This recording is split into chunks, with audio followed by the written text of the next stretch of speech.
You know, I like video games with a meta level, whether it's just a couple of gags or whether it's deeply woven in. I tend to like meta-ness in video games. Not every game can pull it off, though. Inscryption. This was a game that I'd heard good things about. I'd heard that it was meta and subversive, and I was really intrigued by it. And I started playing it, and I really got into it. Like, I really, really got into it. It was immersive and visceral, and this entire sense of just this creeping dread as you uncover what it is that's going on.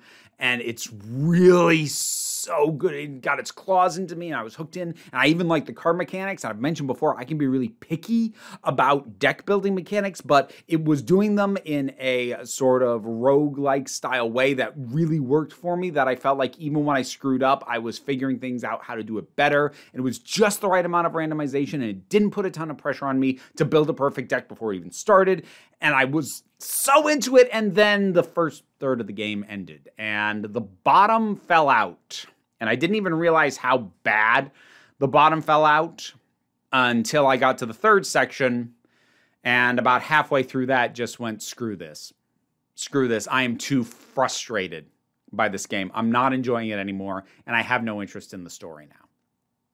So this thing really had me, and then it did not. By most metrics, a lot of what I'm going to be talking about is spoilers. But in the broadest, non-spoileriest terms that I can talk about, this has three incredibly distinct sections. There's the opening section, which is pretty much what nearly all of the marketing material will show you. The trailers, the stills, or whatever are pretty much all from the opening section. And that section is amazing. I'll probably honestly replay just that section again. It's so good, and it really does just get under your skin, and it just feels so tactile. Like, the word visceral just keeps coming up in my head when I think about that section. And then when it gets to sections 2 and 3, so much of what I liked was gone. The aesthetic changes drastically.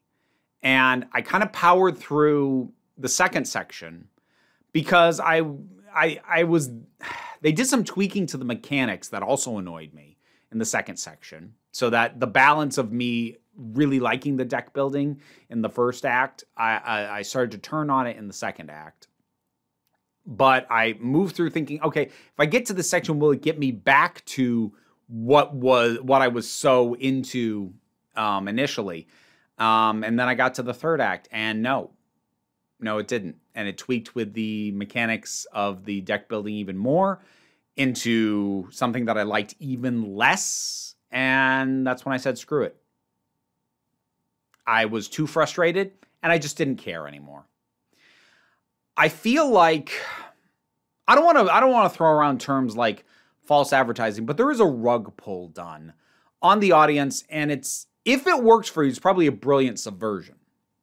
But I can't help but feel like it's ill-advised, because while the meta-narrative tone stays the same, the immediate moment-to-moment feel and tone and aesthetic of the game changes so drastically.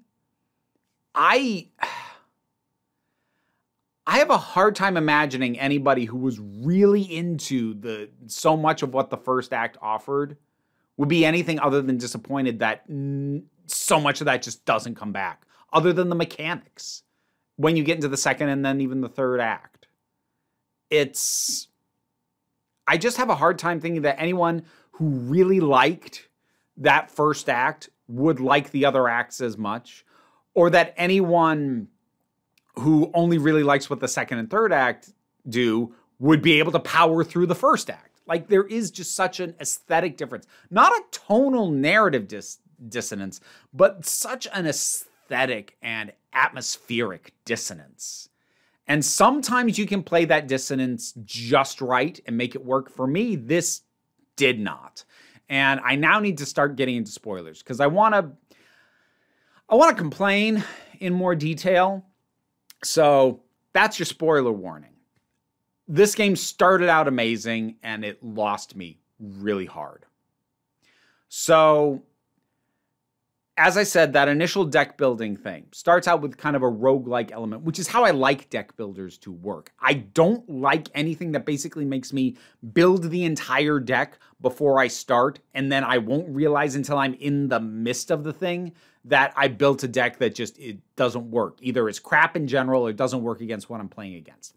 I prefer something that I build the deck as it goes along, so that I don't feel like all the pressure is on me to get it right at the start. Otherwise, I lost before I even started. I hate that feeling. And Act 2 gave me that feeling immediately.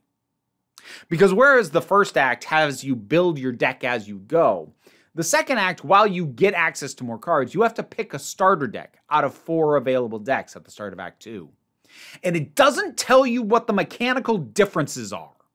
And so by sheer dumb luck, I picked a deck that the way it worked mechanically, I hated.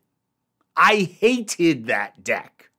And then I looked up a walkthrough and like tips, and it said, if you're having trouble, this starter deck is the best one for people, just starting out or having trouble with the other ones. I went to that one, and second act was much better. But like, I had no idea that the starter deck I picked was altering the mechanics by that much, especially versus other stuff.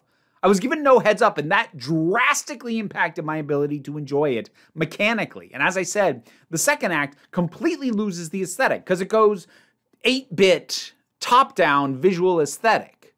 So it loses that really immersive sense of atmosphere that was in the cabin in the first act. So it immediately lost that, and then it messed with the mechanics in a way that I did not feel it properly prepped me for, and I started liking the actual gameplay less. But I powered through it to get to Act 3 thinking maybe it can recapture what I feel was lost. But then Act 3, even though it is much closer to the aesthetic of the cabin, in terms of the fact, you can get up from the table, you can move around, and there's that, you're having these direct interactions with your opponent. It's all cold and mechanical. And like, that has to do with who you're facing off against. He's a machine, so you're losing that visceral, gooey feeling of that first act, and instead it's all just cold and mechanical. And I don't care. I'm not invested in that. It doesn't grab me narratively anywhere near the same way. And they further did some tinkering with the mechanics that there was a fight I kept getting into, and I think it was the 4th time I lost it, I quit. Because I felt like at that point, the deck I had built that far was never going to get through this fight. And I had no interest in either starting this entire section over or hoofing it to a shop, buying a whole bunch of different stuff, and completely rebuilding my deck practically rebuilding my deck from frickin' scratch, even if I did it that way and it didn't cost me actual progress in the game. I just didn't want to do that. I had zero interest in doing that, and the story had already lost me. So I think in terms of build-up, it would have made so much more sense narratively in terms of the creeping sense of dread for the first act to have been the last act. Actually, I would say scrap Act 3 altogether. Start with Act 2 and then go into Act 1, where it starts, you feel like you have that distance of the 8-bit, but then you feel pulled into it, and it's visceral, and it's creeping, and it's atmospheric. It's like, I think that would have been amazing. But they put the best thing first, and it never rises to that level again. And I haven't really talked about the meta narrative, which I was not that well hooked into, but seemed well done enough. There's this whole thing about a YouTuber who's like the kind of YouTuber like opens card packs to see if they got rare stuff. It's not the kind of YouTube I watch, but like while keeping video clips short enough to not feel like an absolute slog, but also capture, speaking as a YouTuber, capture that feeling of what it's like to do this for work. It did that well enough, but it was such direct to video, bottom of the barrel. Like the performer was fine. He wasn't the problem, but just this, there's this mysterious thing in this card deck. It's leading me out in the woods. I found this thing. Is this what's up with this game thing? And like, it's the kind of background story that probably looked good on paper and looks good as a piece of background lore, but actually stopping the gameplay to give me all of this. And I looked up. I looked up the ending after I rage quit out of this game and said, I'm not going back. I looked up the ending. It's really dumb. It's really, really, really dumb and really unsatisfying.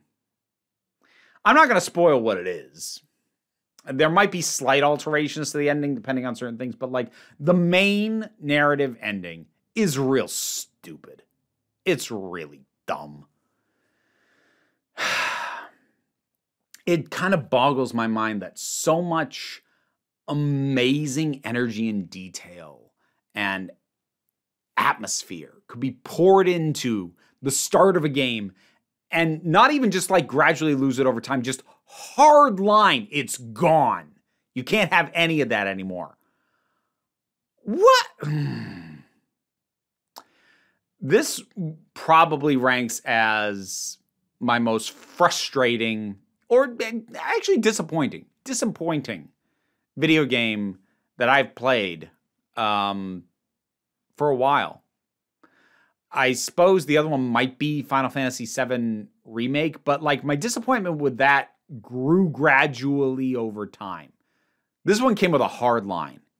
Like this thing lost so much of what I loved about it at such a clear demarcation point. If the overall thing worked for other people, that's great. I'm jealous because I loved this game until I really, really didn't. And it didn't even change that drastically, at least mechanically. But the tiny tweaks to the mechanics they did brought in the stuff that I don't like about deck builders that the first act had avoided. And it lost all of the atmosphere that had pulled me in initially. So really irritating, this game. Have you played Inscryption? What did you think about it? Whatever your thoughts are, drop something down in the comments. Let's talk about it. Patreon's how you pay the bills. Twitch is where I streamed this game, so there's a link in the description to follow me on there. I stream Wednesdays and Fridays. Even if you're not up for doing any of that, like, share, subscribe. They help me out as well. Don't worry too much about it, though. We take a relaxed attitude around here so you can come on back next time you need a break.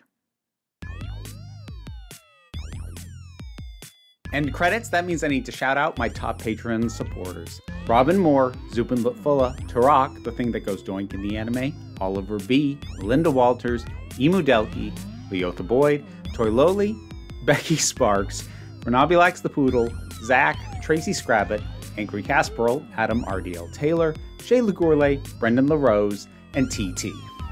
Thank you so much for your support. You can get your name in the credits too by checking out the rewards on the Patreon. You only tried to eat my earring once this time. That's much better.